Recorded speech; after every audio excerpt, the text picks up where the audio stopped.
Hell's Angels, deviance and crime turned social order.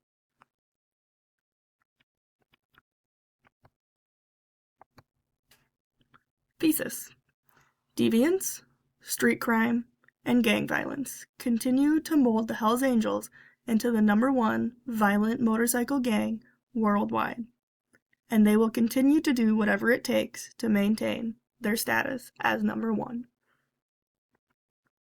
A little bit of background. Who are the Hells Angels? What are their crimes? The Hells Angels are an outlaw motorcycle club that was founded in California in 1948. The Hells Angels was founded primarily of men coming back from the war who needed a place of belonging. They needed work, they needed some sort of structure that they understood. So, naturally, they formed an outlaw motorcycle club. As of today, the Hells Angels have an estimated membership of about 3,000 people in 217 chapters in 27 different countries. They are the #1 largest outlaw motorcycle gang internationally. Throughout their history, the Hells Angels have been charged, sentenced, and arrested for many different things, including money laundering, intimidation, assault, attempted murder, fraud, theft, extortion, counterfeiting, prostitution, the possession and trafficking of illegal weapons, the manufacturing and distribution of illegal drugs like marijuana and methamphetamine, the transportation and distribution of other illegal drugs like cocaine, heroin, LSD, PCP, and pharmaceutical drugs, as well as motorcycle and motorcycle part theft, bombings, arson, and even contract killing. So Hells Angels maintaining their spot at #1.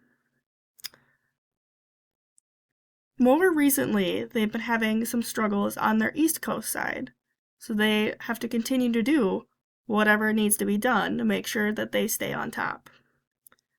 A recent example of this is from January 1st, 2023.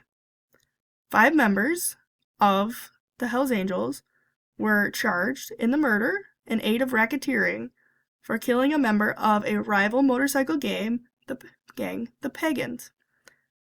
This was in Raleigh, North Carolina. After the fact, 2 additional defendants, also gang members, were charged with accessory for their actions after the murder. Another example of this was also in North Carolina on July 22nd, 2023. The more members of the Hells Angels, a total of 8 of them, were charged with attempted murder and aid of racketeering and assault with a dangerous weapon for the attack of more violent members of the PMC or the Pagans Motorcycle Club, again in North Carolina. This just goes to show when they get threatened, they are not afraid to do whatever it takes to maintain their spot as the #1, and that includes killing their rival members if they have to. Some impacts on the communities that they're in, other than just their rival gang members. They also have been involved with some violent crimes on civilians. Some examples of this are the first one being June 6, 2023. Multiple members of the Hells Angels were charged with the attempted murder of a civilian.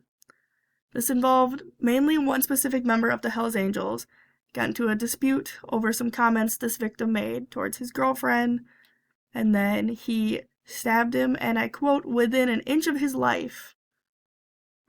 So now the Hells Angels member is being charged with an attempted murder of the civilian, and then is also being charged with a hate crime due to the fact that the victim was an African American, and this member of the Hells Angels is covered in white supremacy tattoos. Another example of this is from June 25th, 2024. The entire Bakersfield Hells Angels chapter was arrested, specifically for kidnapping, first-degree burglary, assault with a firearm, and elder abuse. The background on this, around the Bakersfield, where they had their old clubhouse, or where they would have all their meetings. This location was sold. And it was sold to an elderly man, but the members of the Hells Angels decided that even though it was no longer their property, they wanted to go to this property and rifle around. Well, the elderly man tried to not allow them into his home, tried to protect himself, and what he got with that was assault, he got abused, he got burgled, he was treated very, very poorly until finally they let him go, and that's when they were charged. And this turned into the entire Bakersfield Hells Angels chapter getting involved. More than 150 law enforcement personnel showed up, seized their new clubhouse, and seized more than 25 firearms, a lot of ammunition, multiple high-capacity magazines, and also a large chunk of gang affiliate paraphernalia. Some social institutions involved with the Hells Angels. A very large one is government.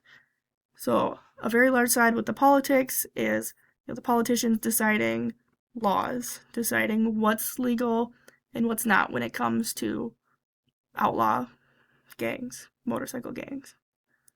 Another large part of the government is law enforcement. And this is both local, like police departments and sheriff's departments, but also large federal scale, like the FBI and the ATF, work very closely to monitor, watch, and arrest when needed the Hells Angels. Another social institution that's very big for the Hells Angels is family. The Hells Angels kind of work, I don't know if you've ever heard, they're kind of like a big family. They work together, they respect each other and their own individual families, and they will do whatever it takes to defend their families. Some social roles involved in the Hells Angels is each chapter has their own president, vice president, and several patched members. Patched members are members of the motorcycle club that have proven themselves, worked, earned their patch, become a part of the gang.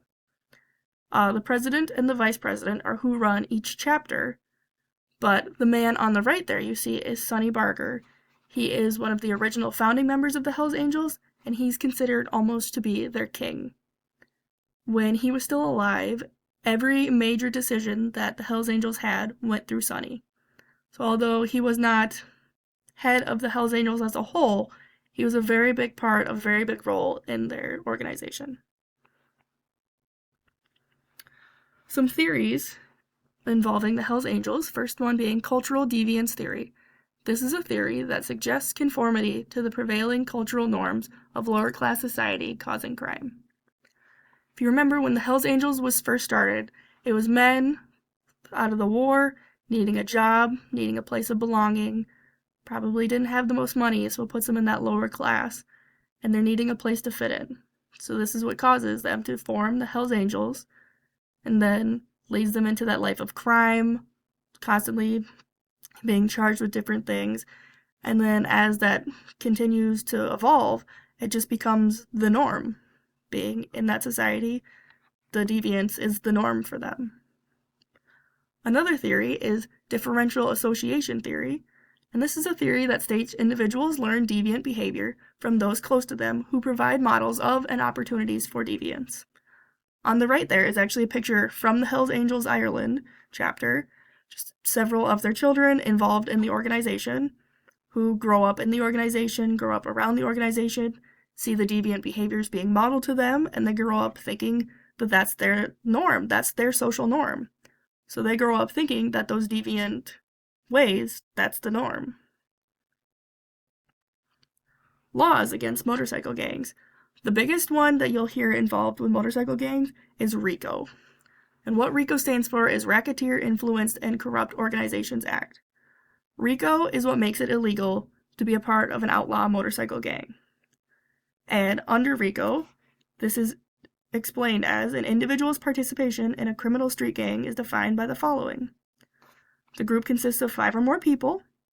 One of the primary functions of this group is to commit crimes.